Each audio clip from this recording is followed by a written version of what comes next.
I guess I should start from the beginning, give you a bit of context about where things began to go wrong. My name's Mike, and I'm 40 years old. I've been married to Rachel, who is 43, for the past 10 years, and we've been together for 13. We have one kid, our son Tyler, who just turned 8. On the surface, everything seemed perfect. Nice house, stable jobs, and a wonderful kid who brings joy into our lives every day. Rachel and I met through a mutual friend at a barbecue.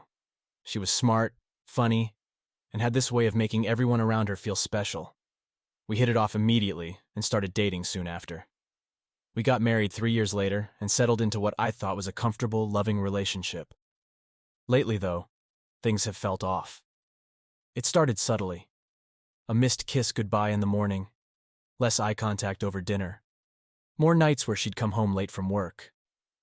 At first, I chalked it up to stress. Rachel works as a project manager at a big tech firm, and her job can be demanding. I work in IT, so I understand the pressures of tight deadlines and long hours. But it wasn't just the late nights. There was a distance growing between us that I couldn't ignore.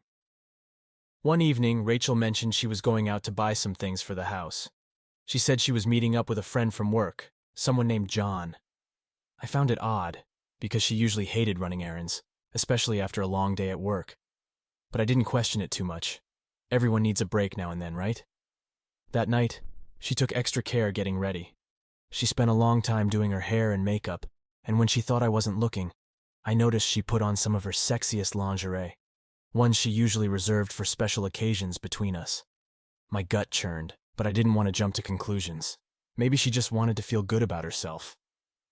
Rachel didn't come back until after midnight. She seemed flustered and avoided my eyes when I asked her how her evening went. She gave me vague answers, saying they went to a few stores and then grabbed a bite to eat. Her phone buzzed a few times while she was talking, and she quickly silenced it without checking the messages. It was unusual for her to be so secretive. Over the next few weeks, these late-night outings became more frequent. Rachel always had an excuse: meeting with John, working late, needing some time to herself. I started noticing small changes in her behavior. She was always on her phone, texting or checking messages, and she'd get defensive when I asked who she was talking to. Our conversations became brief and transactional, mostly about Tyler's school or household chores. The warmth that once defined our relationship seemed to be slipping away. I tried to tell myself it was just a phase, that maybe she was going through something and didn't know how to talk to me about it, but the nagging feeling in my gut wouldn't go away. I started paying closer attention, looking for signs, trying to piece together what was going on. It wasn't long before the suspicion began to consume me, affecting my sleep and concentration at work. I felt like I was losing my mind, questioning everything I knew about Rachel and our life together. One night, while she was out again, I decided to look through her phone.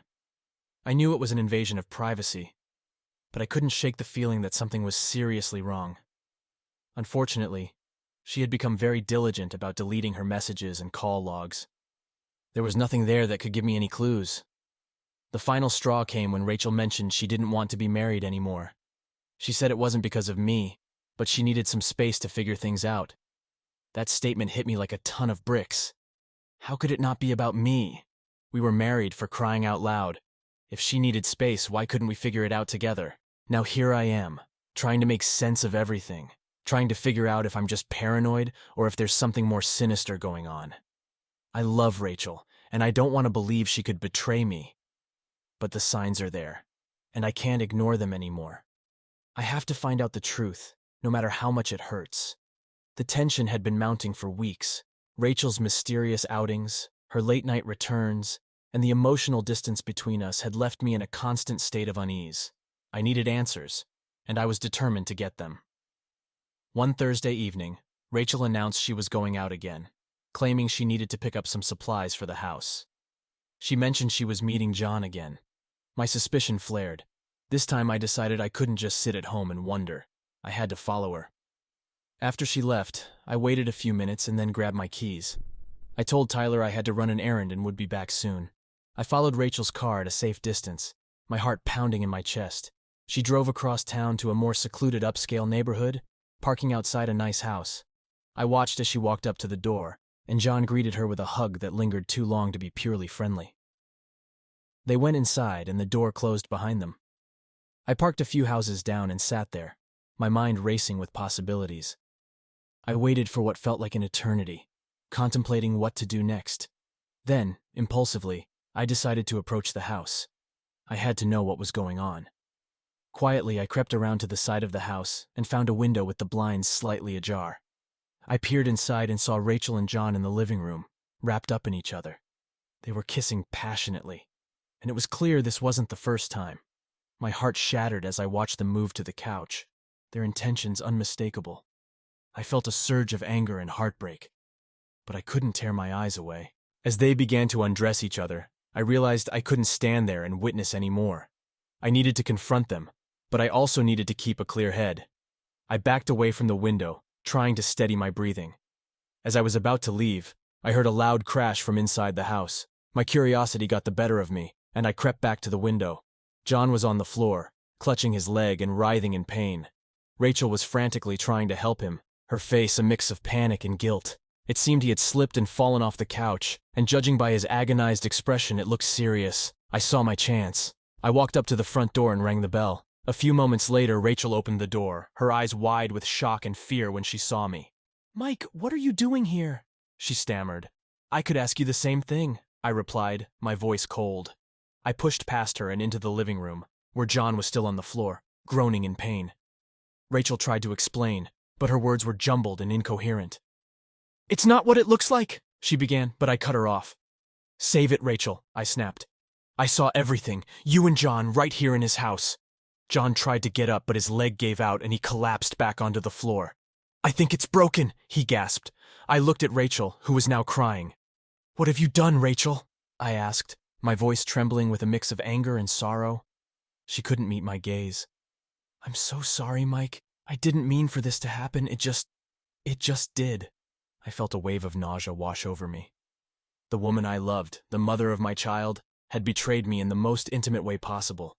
And now here she was, standing in front of me, crying and apologizing, while her lover lay injured on the floor. I took a deep breath, trying to keep my emotions in check. "We need to get him to a hospital," I said finally. "He needs medical attention." Rachel nodded, grabbing her phone to call an ambulance. I watched her, feeling a mix of pity and anger. As she spoke to the dispatcher, I turned to John. "You better hope that leg heals quickly," I muttered, "because you're going to have a lot to answer for."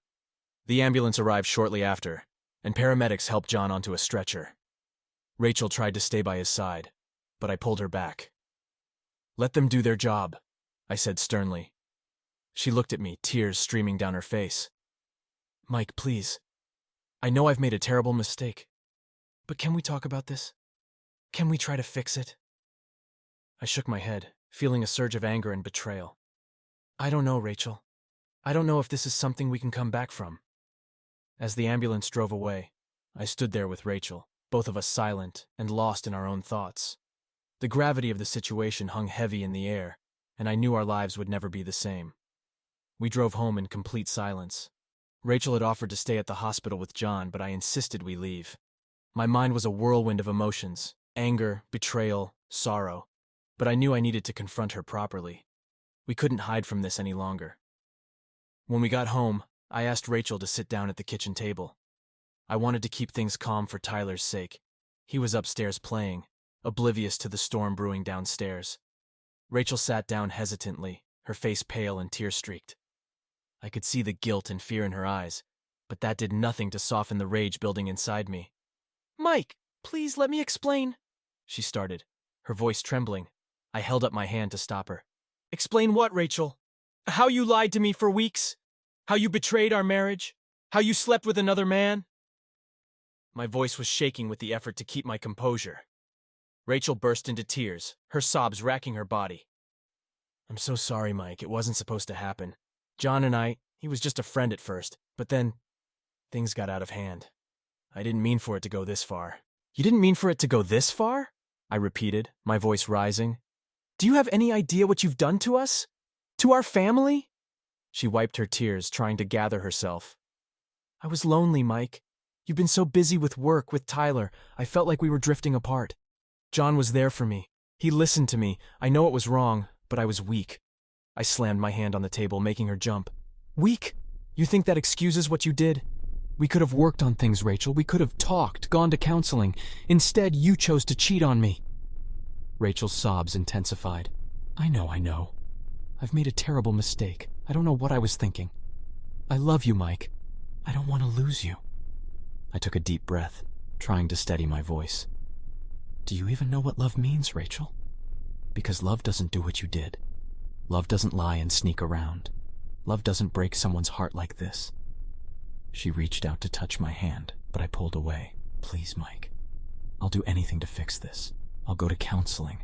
I'll cut off all contact with John. Just please, don't give up on us. I stood up, pacing the kitchen. You've already destroyed us, Rachel. I don't know if this can be fixed. We sat in silence for a few moments, the weight of her betrayal hanging heavy between us. Finally, I turned to face her.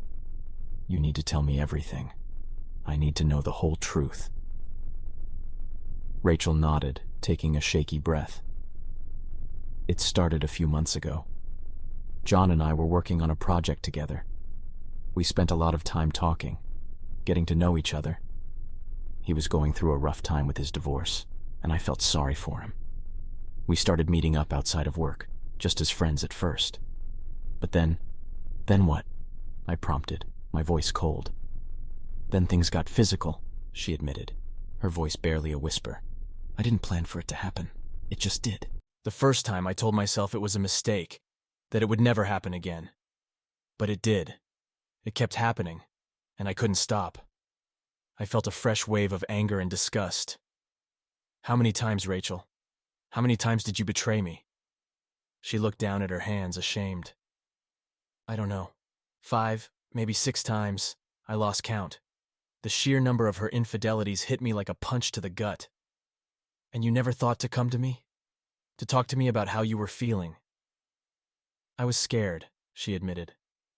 I didn't want to hurt you. I thought I could handle it, that I could keep it a secret, and it would eventually fizzle out. Well, you failed, I said bitterly. You failed miserably. Rachel broke down again, her sobs echoing in the quiet kitchen. I'm so sorry, Mike. I'll do anything to make it right. I'll quit my job if I have to. Just please, give me a chance to prove I can change. I felt a glimmer of hope, but it was quickly overshadowed by the overwhelming sense of betrayal. You think quitting your job will fix this? It's not just about John. It's about the trust you destroyed. I don't know if I can ever look at you the same way again. She looked up at me, her eyes pleading. I know I don't deserve it, but please give me a chance, for Tyler's sake, if not for mine. I thought about Tyler, the innocent boy who had no idea his parents' marriage was falling apart. I owed it to him to try at least. But I also knew I couldn't just sweep this under the rug. I needed time to process everything, to figure out what I wanted. I'll think about it, I said finally. But things can't just go back to the way they were. You need to earn back my trust, Rachel. And that's going to take a lot of time and effort. She nodded, relief flooding her face. I'll do whatever it takes, Mike. I promise. As we sat there in the aftermath of her confession, I realized that this was just the beginning of a long and painful journey. Whether we could rebuild our marriage or not remained to be seen. But one thing was clear. Our lives would never be the same again. The days following our confrontation were some of the hardest of my life. Every time I looked at Rachel, I saw her with John, and it tore me apart. I tried to go about my daily routine, but the weight of her betrayal was a constant, suffocating presence. Tyler, bless his heart, was completely unaware of the turmoil his parents were going through. I wanted to protect him from this mess as long as I could. Rachel tried to act as if everything was normal. She would make breakfast, pack Tyler's lunch, and engage in small talk. But there was an air of desperation about her. She was walking on eggshells, trying to gauge my mood, hoping for any sign that things could be fixed. I knew she was scared, but I couldn't find it in me to care. My mind was too clouded with anger and hurt. One evening, about a week after our confrontation, I reached my breaking point. Rachel had come home late again, and the old fears and suspicions rose up inside me. This time, I couldn't contain my anger. "Where have you been?" I demanded as she walked through the door. She looked startled, guilt flashing across her face. "I was at work, Mike. I had to stay late to finish a project." "Do you really expect me to believe that?" I shouted, my voice echoing through the house. After everything you've done, you think I'm going to take your word for it? Rachel's eyes filled with tears. Mike, I swear I was just working. I told you, I ended things with John. I'm trying to fix this. Trying to fix this? I laughed bitterly. You can't fix this, Rachel. You broke us. You destroyed our marriage, and now you expect me to just sit here and believe you're at work when you're probably with him again? I wasn't with him, she cried. I've been doing everything I can to make this right. Please, Mike, you have to believe me. I don't have to do anything, I snapped. I can't live like this anymore, Rachel. I can't have you here, lying to my face, expecting me to trust you. You need to leave. She looked at me in shock, as if she couldn't believe what she was hearing. Mike, please, don't do this. We can work through this. I love you. If you loved me, you wouldn't have done this in the first place, I said coldly. Pack your things, Rachel. I want you out of the house. Where am I supposed to go? She asked, her voice trembling. I don't care, I replied. Go to a friend's place, get a hotel room, go stay with John for all I care. Just get out. Rachel stood there for a moment, as if hoping I would change my mind. But I held firm, my anger and hurt giving me the strength to push her away. Finally, she nodded and turned to go upstairs to pack her things. I sat down at the kitchen table, my head in my hands, trying to process what I had just done. I knew it was the right decision, but it didn't make it any easier. Kicking Rachel out felt like cutting off a part of myself, but I knew I couldn't start healing until she was gone. A little while later, Rachel came back downstairs with a suitcase. She stopped at the doorway, looking at me with a mixture of sorrow and regret. Mike, I'm so sorry. I know I can't take back what I did, but I hope one day you can find it in your heart to forgive me. I didn't respond. I couldn't. I just watched as she walked out the door, leaving our home and our life together behind. That night, I put Tyler to bed, telling him that Mommy had to go away for a while for work. He seemed confused, but accepted my explanation without question. As I sat alone in the living room, the silence was deafening. The reality of what had happened, of what my life had become, started to sink in. The following days were a blur. I went through the motions, taking care of Tyler, going to work, trying to keep myself together. But inside, I was falling apart. Every room in the house held memories of Rachel, and every memory was tainted by her betrayal. I couldn't escape the pain, no matter how hard I tried. Friends and family started to notice that something was wrong. My sister Emily called me one evening, her voice filled with concern. Mike, what's going on? You haven't been yourself lately. I hesitated, not wanting to burden her with my problems, but I needed to talk to someone. Rachel cheated on me, I confessed, my voice breaking. I kicked her out of the house. There was a moment of stunned silence on the other end of the line. Oh, Mike, I'm so sorry.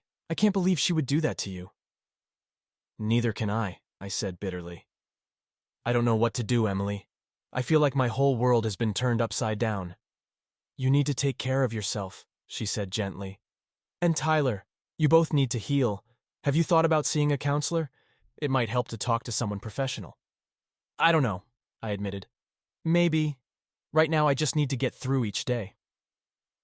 We talked for a while longer, and Emily's support gave me a small measure of comfort. But the pain and the anger were still there, gnawing at me, making it hard to see a way forward. One night, after putting Tyler to bed, I sat in the living room and finally let myself break down. I cried for everything I had lost, for the betrayal and the broken trust. I cried for the life I thought I had, and for the uncertain future that lay ahead. The tears came in waves, and with each one I felt a little bit of the weight lift from my shoulders. As the weeks went by, I started to see a counselor, as Emily had suggested. Talking to someone who wasn't involved, who could offer an unbiased perspective, helped me begin to process my emotions. It was a slow and painful journey, but it was a step in the right direction.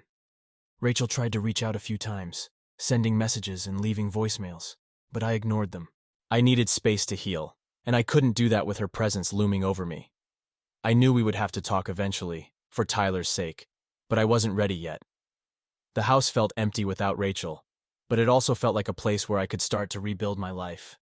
I focused on Tyler, on my work, and on taking care of myself. Slowly, day by day, I began to find a new sense of normalcy. It wasn't easy, and there were still moments when the pain and anger threatened to overwhelm me. But I was determined to move forward, to find a way to heal from this betrayal. I owed it to myself, and to Tyler, to keep going. And with each passing day, I took one more step away from the past, and towards a future that, while uncertain, held the promise of hope and healing. Despite my efforts to heal, the pain and anger from Rachel's betrayal simmered just beneath the surface. Each time I saw her face in my mind, or heard her name, the wounds felt as fresh as the day I had discovered her infidelity.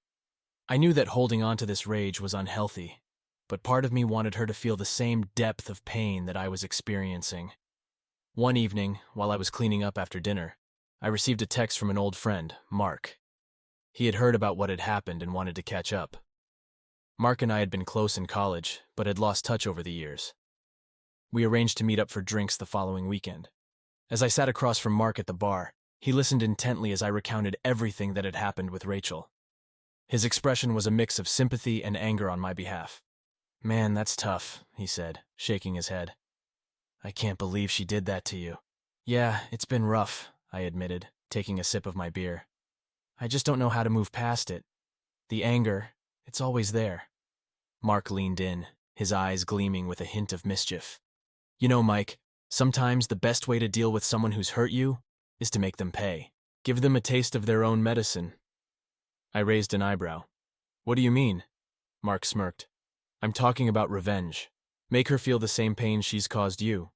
It's not the most mature approach, but sometimes it's just what you need to get some closure." At first, I hesitated.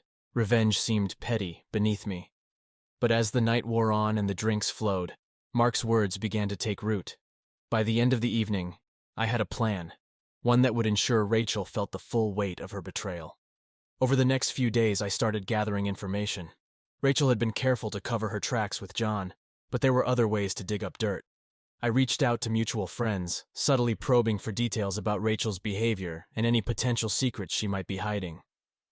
It didn't take long to find something. Rachel's company was strict about office relationships, especially those involving superiors and subordinates. John wasn't just a coworker, he was her boss.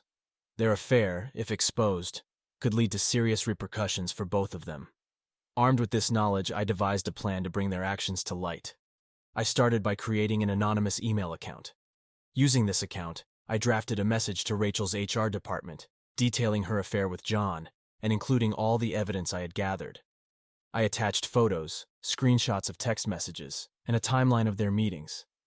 I knew that once the HR department received this, there would be no way for Rachel and John to talk their way out of it. Before sending the email, I paused, my finger hovering over the send button. Part of me wondered if I was going too far, if this revenge would ultimately bring me the closure I sought. But the other part, the part that had been consumed by anger and betrayal, pressed forward. I hit send. The fallout was immediate and brutal. Within a week, Rachel and John were placed on administrative leave pending an investigation. Rachel called me, begging for my help, but I ignored her pleas. This was the consequence of her actions, and she had to face it. Next, I decided to target Rachel's personal life. I had always been civil with her parents, but they had no idea about the affair. I gathered all the evidence I had and mailed it to them anonymously. I knew that once they saw the proof of Rachel's infidelity, their relationship with her would be forever changed. The final piece of my plan involved social media. Rachel had a large following, and her online persona was that of a loving wife and mother. I created a series of anonymous posts on various forums, detailing her affair and including all the damning evidence. Within days, the news spread like wildfire and Rachel's carefully crafted image was shattered. The reactions were swift. Her family was devastated, her friends were shocked, and her followers were appalled. Rachel's social life crumbled and she found herself isolated and alone. Meanwhile, I felt a grim satisfaction. She was finally experiencing the pain and betrayal she had inflicted on me. But the satisfaction was short-lived. One evening, as I sat alone in the house, the weight of what I had done began to sink in. Yes, Rachel had hurt me deeply, but my revenge had been cruel and merciless. I had become someone I barely recognized, driven by anger and a desire for retribution. Tyler noticed the change in me. He asked why Mommy wasn't coming around anymore, why she seemed so sad. I tried to shield him from the truth, but kids are perceptive. He knew something was wrong, and it broke my heart to see him caught in the crossfire. One night, while tucking Tyler into bed, he looked up at me with those big, innocent eyes and said, "Daddy, why are you so angry all the time?" His question hit me like a ton of bricks. I realized that my quest for revenge had consumed me, turning me into someone bitter and vengeful. I had lost sight of what truly mattered, being there for my son and healing from the pain. In that moment, I knew I needed to change. I couldn't undo what I had done, but I could choose a different path moving forward. I decided to focus on rebuilding my life and being the best father I could be for Tyler. It wouldn't be easy, and the road ahead would be long, but it was a journey I needed to take. I reached out to Rachel, offering a truce for Tyler's sake. She was hesitant at first, but she agreed to meet. When we sat down, the pain and regret in her eyes mirrored my own. We talked about everything, our mistakes, our regrets, and our hopes for the future. It was a difficult conversation, but it was also the first step towards healing. We agreed to co-parent Tyler amicably and to seek counseling to address our issues. Rachel still had to face the consequences of her actions at work and in her personal life, but we both knew that moving forward required forgiveness and understanding. In the end, revenge had not brought me the peace I sought. It had only deepened my wounds and hurt those around me. But from the ashes of our broken marriage, there was a chance for a new beginning, and for Tyler's sake, I was determined to make the most of it. The weeks that followed my conversation with Rachel were some of the most emotionally taxing of my life. We began attending counseling sessions together, trying to untangle the web of hurt and betrayal that had nearly destroyed us. Despite our efforts, it soon became clear that too much damage had been done. The trust between us was irreparably broken. One evening, after Tyler had gone to bed, Rachel and I sat down for yet another difficult conversation. "Mike," she began hesitantly, "I know we've been trying to work through this, but I think we both know it's not working." I sighed, nodding slowly. "I know. The trust is gone, Rachel. No matter how hard we try, I don't see a way to rebuild what we had." Her eyes filled with tears. "I don't want to keep hurting each other. Maybe the best thing for us and for Tyler is to end this officially." There it was, the word we had both been avoiding. Divorce. As much as it pained me to admit it, she was right. Continuing to live in a toxic environment wouldn't do any of us any good, least of all Tyler. "Yeah," I said quietly. "I think you're right." We spent the next few weeks discussing the logistics of our separation. We both agreed that Tyler's well-being was our top priority. Given Rachel's steady job and the fact that she had been the primary caregiver before the affair, we decided that Tyler would stay with her. I would get ample visitation rights and a schedule that allowed me to spend quality time with him. We met with our lawyers to draft the divorce agreement. The meetings were tense but civil, both of us determined to make the process as smooth as possible for Tyler's sake. When it came time to tell him, we sat down together, our hearts heavy with the knowledge that we were about to change his world forever. "Tyler," Rachel began gently, "Mommy and Daddy have something important to tell you." He looked up from his toy cars, sensing the seriousness in our voices. "What is it?" I took a deep breath, trying to keep my emotions in check. "Mommy and Daddy have decided that we're going to live in different houses from now on, but we both love you very much, and you'll get to spend time with both of us." His eyes widened in confusion and fear. "Why? Did I do something wrong?" Rachel and I both reached out to comfort him. "No, sweetie. This isn't your fault," she said softly. "Sometimes grown-ups have problems that they can't fix, even though they try very hard." "But you'll still see Daddy a lot," I added, hoping to reassure him. "We'll have special days just for us, and you'll always have both of us in your life." Tyler nodded slowly, tears brimming in his eyes. "I don't want you to go, Daddy." I hugged him tightly, my own tears threatening to spill over. "I know, buddy. I don't want to go either. But this is what's best for all of us." In the days that followed, Rachel and I worked together to make the transition as smooth as possible for Tyler. We found an apartment for me nearby, so I could still be close and involved in his daily life. We also set up a consistent visitation schedule to give him a sense of stability and routine. The day Rachel and I signed the divorce papers was bittersweet. As we sat across from each other in the lawyer's office, the finality of it all hit me. This was the end of a significant chapter in my life, one filled with both beautiful memories and painful betrayals. After we signed the papers, Rachel reached out and took my hand. "Mike, I'm so sorry for everything. I hope one day you can find it in your heart to forgive me." I looked into her eyes, seeing the remorse and sadness there. "I don't know if I can ever fully forgive you, Rachel, but I do want to move forward for Tyler's sake. We have to find a way to co-parent and be civil for him." She nodded, tears streaming down her face. "I'll do whatever it takes to make this work." In the weeks that followed, we settled into our new routines. Tyler spent weekdays with Rachel and weekends with me. It was a difficult adjustment for all of us, but we did our best to make it work. I focused on creating a warm and welcoming environment in my new apartment, a place where Tyler could feel at home. The first weekend Tyler spent with me was a mix of joy and heartbreak. We played his favorite games, went to the park, and had a movie night with popcorn and all his favorite snacks. But when it was time to take him back to Rachel's, he clung to me, not wanting to let go. It broke my heart to see him so torn, but I reassured him that we would see each other again soon. As the months passed, the pain of the divorce began to dull. I continued seeing my counselor, working through my feelings of betrayal and anger. I focused on being the best father I could be, making the most of the time I had with Tyler. Rachel and I managed to maintain a civil relationship, putting aside our differences for the sake of our son. It wasn't easy, and there were moments of tension and frustration, but we both knew it was necessary. We attended school events together, coordinated holiday plans, and communicated openly about Tyler's needs and activities. One evening, after dropping Tyler off at Rachel's, I sat alone in my apartment, reflecting on the journey I had been through. The pain of Rachel's betrayal was still there, but it no longer defined me. I had found a new sense of strength and resilience, and I was determined to build a better future for myself and my son. As I looked around my apartment, I realized that this was my new beginning. It wasn't the life I had envisioned, but it was a chance to start over, to create something positive out of the ashes of my old life. I knew there would be challenges ahead, but I was ready to face them head on. In time, I hoped to find love again, to rebuild the trust that had been shattered.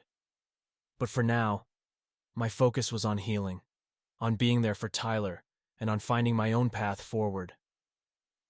The road ahead was uncertain, but I knew one thing for sure. I was stronger than I had ever realized, and I was ready to embrace whatever the future held. The year that followed our divorce was one of growth and self-discovery. As I navigated life as a single father, I learned a lot about myself and the strength I possessed. The pain of Rachel's betrayal never fully disappeared, but it became a part of my past, a lesson rather than a defining feature of my present. Rachel and I continued to co-parent Tyler as best we could. There were rough patches and disagreements, but we always came back to the same guiding principle. Tyler's well-being came first. We attended a few joint counseling sessions to learn how to communicate effectively and handle conflicts for Tyler's sake. Slowly, we began to rebuild a semblance of trust, not as spouses, but as co-parents. Tyler adjusted to the new arrangement better than I had hoped. He still had moments of confusion and sadness, but Rachel and I worked hard to reassure him that he was loved and that both of his parents were committed to his happiness. As he settled into the routine of splitting his time between our homes, he seemed to find a new sense of stability. One summer evening, as Tyler and I sat on the porch of my apartment, watching the fireflies dance in the twilight, he turned to me with a thoughtful expression. "Daddy, do you still love Mommy?" The question caught me off guard, but I knew it was important to answer honestly. "I care about your mom, Tyler. She gave me you, and for that, I'll always be grateful. But sometimes, grown-ups can't stay together, even if they care about each other. It's not because of you, and it's not your fault." He nodded, seemingly satisfied with my answer. "I'm glad I have both of you," he said quietly. "Me too, buddy," I replied, hugging him close. "Me too." As the months passed, I focused on creating new memories with Tyler. We took road trips, explored new hobbies, and spent a lot of time outdoors. I also began to reconnect with old friends and make new ones. Mark, who had initially suggested revenge, became a constant support, reminding me to focus on the future rather than dwelling on the past. In time, I even started to date again. It was awkward at first, like learning to walk all over again. But I met some wonderful people who helped me see that there was life and love beyond Rachel's betrayal. It was a slow process, and I was careful to take things one step at a time, always mindful of Tyler's feelings and my own healing journey. One person in particular stood out, a woman named Laura, whom I met through a mutual friend. Laura was kind, understanding, and had a way of making me laugh that I hadn't experienced in a long time. We took things slowly, building a strong foundation of friendship before exploring the possibility of something more. The first time Laura met Tyler, I was nervous. But she was wonderful with him, patient and playful. Tyler took to her quickly, and seeing them together filled me with a sense of hope that I hadn't felt in years. Laura never tried to replace Rachel in Tyler's life, but she became a positive, steady presence for both of us. Rachel and I continued to navigate our new normal. She found a new job and started rebuilding her life. Occasionally, we would have moments of genuine camaraderie, sharing stories about Tyler, reminiscing about happier times, and even laughing together. These moments reminded me that while our marriage had ended, it hadn't been all bad. There had been love, and there had been good times. Acknowledging that helped me let go of some of the lingering resentment. One weekend, during a drop-off, Rachel pulled me aside. "Mike, I just wanted to say thank you. For everything. For being a great dad to Tyler, and for working with me to make this as smooth as possible for him." Her words took me by surprise, but I appreciated them. "Thanks, Rachel. We've both made mistakes, but I'm glad we're finding a way to move forward, for Tyler's sake and for ours." As the years went by, the sharp edges of the past began to blur. The pain of betrayal turned into a distant memory, overshadowed by new experiences and relationships. Tyler continued to grow, thriving in the love and support of both his parents. He remained my anchor, reminding me every day of what truly mattered. Looking back, I realized that Rachel's infidelity, while devastating, had forced me to confront parts of myself I might have otherwise ignored. It made me stronger, more resilient, and more attuned to my own needs and desires. I learned that it was okay to let go of something that no longer served me, and that sometimes the most painful experiences can lead to the most profound growth. Life with Laura was a testament to that growth. She and I eventually moved in together, creating a new, blended family with Tyler at the center. Rachel was supportive, happy that I had found someone who brought joy into my life. Our co-parenting relationship continued to improve, marked by mutual respect and a shared commitment to Tyler's happiness. One evening, as I sat on the porch with Laura, watching the sunset, I reflected on the journey I had been on.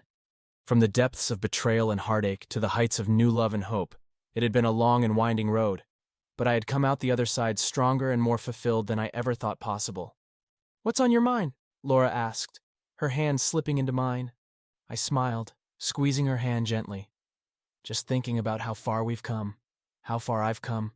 I'm grateful for everything, good and bad, that led me to this moment." Laura leaned her head on my shoulder. "Me too, Mike. Me too." As the sun dipped below the horizon, I felt a sense of peace settle over me. The past was a part of me, but it no longer defined me.